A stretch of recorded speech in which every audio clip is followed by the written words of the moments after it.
Welcome to the first financial series. I'm your moderator, Vince. We're going to record this for everyone else afterwards to be able to see it and put it up. I'm only recording the screen. I'm not recording you guys, but I would like to record your conversations because a lot of good conversations can come from the questions that are asked. We're going to start with the first half hour being for kids, teens, and adults. And then the second half an hour, to be quite fair, teens, adults can probably still get adults for sure, but teens can probably still get quite a few things out of it. Children, they might get bored by it. I'm not a teenager. Oh, you're welcome. You're mentally mature for your age. You still very well make it. I'm only 12. Fair enough.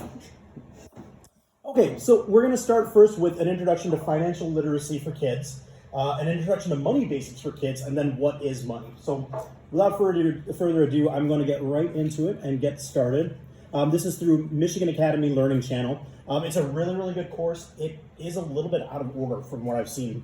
So putting it back into right is kind of, you'll see what I mean. So let's just get started then.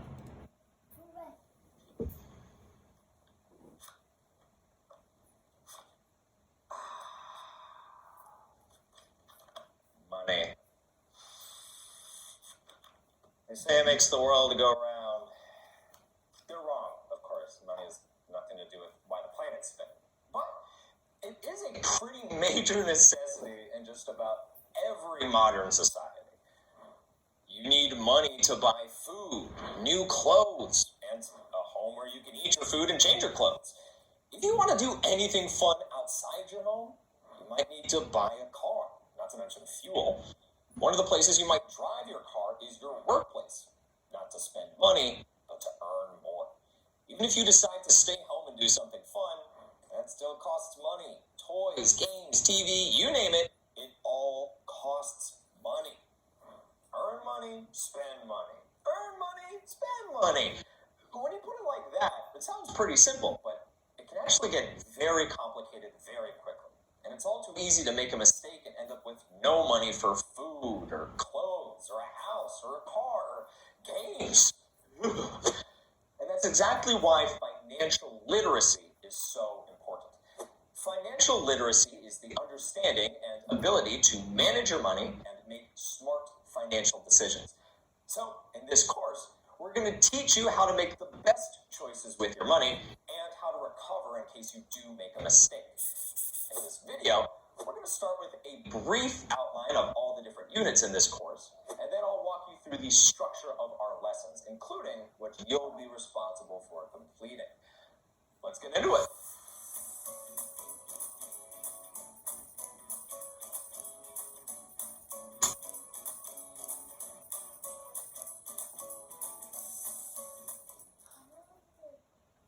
Like I said, money can get complicated. So this course will be split up into various units, each of which focusing on a different aspect of planning and managing your finances.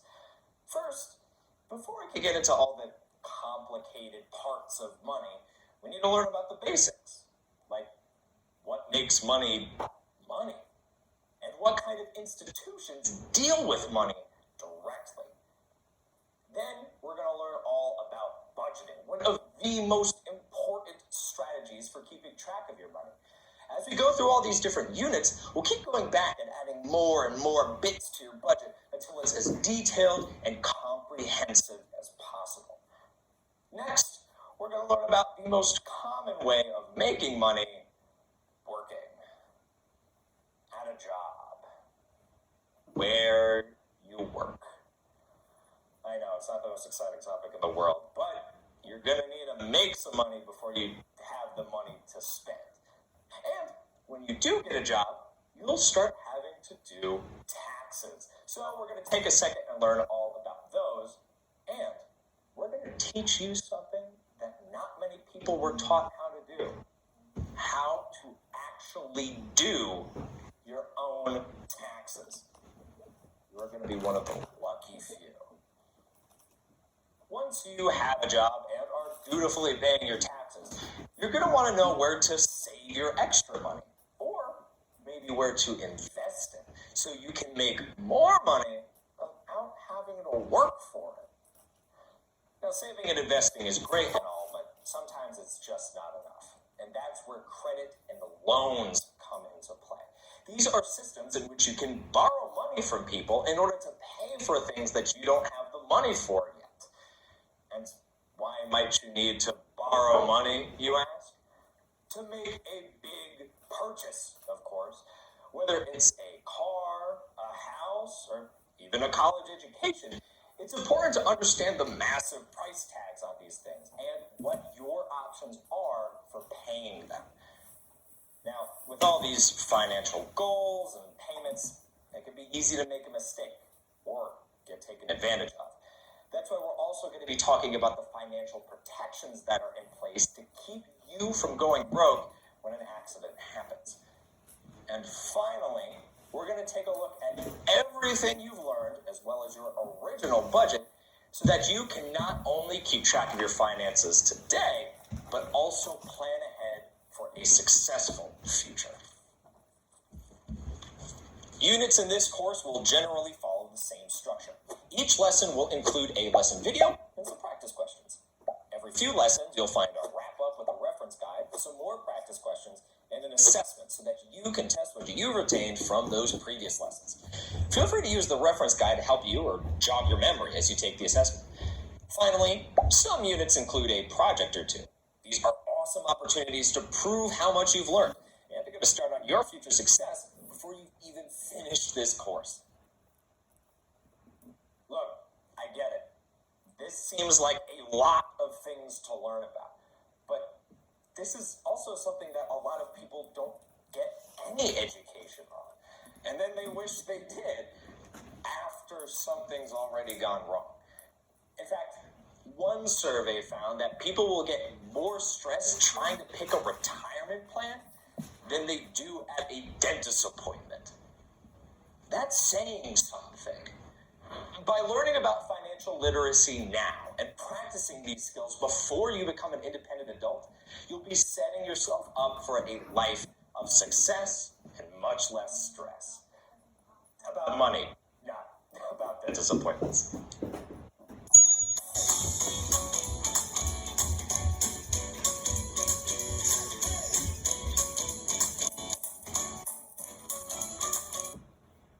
Any questions about the syllabus? So the next step is the basics. So we need to go into just money basics. And so that itself has its... Ready to hatch some Well, not cool this, pets. but... Click here to make your... So this will set us up for the coming unit, which is a fairly modern-sized unit. Oh, this?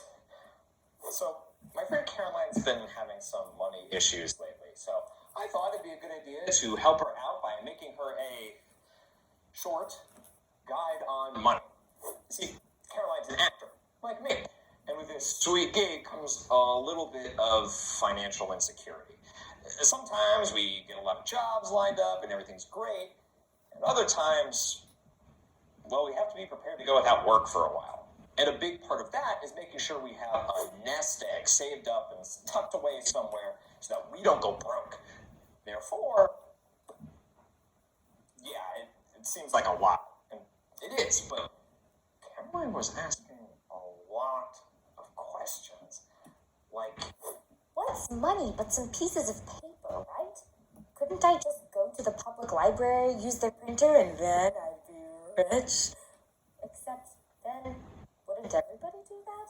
Why would anybody even bother getting a job? And what about credit cards? Those are made of plastic, not paper. Why bother printing a bunch of cash when I can use a credit card and get free money?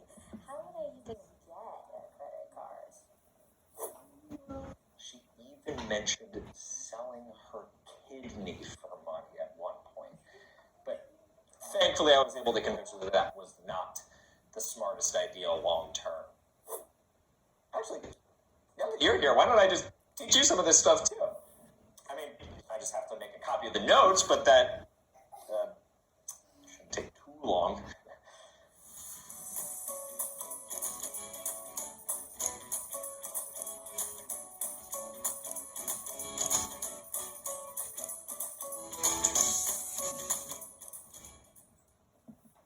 All right, copy of all the notes I took for you. I know it's going to be a lot, but it's going to be totally worth it. Before each lesson, be sure to download or print out the notes that I provided for you on our website. All right, so this unit is all about the basics of money. What it is, where it comes from, and how to use it. So first up, we're going to learn about understanding what it means to have money and why people can't just print out their own. You can, by the way. People cannot print their own money. It doesn't make you rich. It just makes you a criminal, as it turns out. So once you understand what money is, then we can learn about all the different types of financial exchange. That's just a fancy word for paying for stuff, like with cash or credit card. But if you want to spend money, you have to find a place to keep it or to make more of it. So we're going to learn about financial institutions, businesses whose whole purpose is storing and loaning money. Now, here's the thing. If you use a financial institution for lending or borrowing money, that's going to come with an extra fee. And that fee is called interest. So we'll learn how that works, and we'll learn how to make sure that you are earning as much interest as possible while paying as little as possible. And at the end of the unit, I'm going to need your help. Caroline needs to figure out a financial institution for her to store her money in. So I've got a bunch of newspaper cutouts of different financial institutions in the area, and we're going to compare and contrast them to see which one's best for Caroline. A lot of people out there fall for financial scams just because they don't understand how banks work. Or they think that credit cards are free money and end up not being able to pay back what they borrow. Or they do dangerous and illegal things to earn money out of desperation. By the end of this unit, you will know why money exists and how it works. So you can avoid these financial traps and set yourself up with a good chance for success in the future. And as for Caroline, well, she'll be able to store her money safely and build up a good little nest egg so that she can have something in between jobs without resorting to selling a kidney and without going to jail for printing counterfeit money. Seems like a good idea.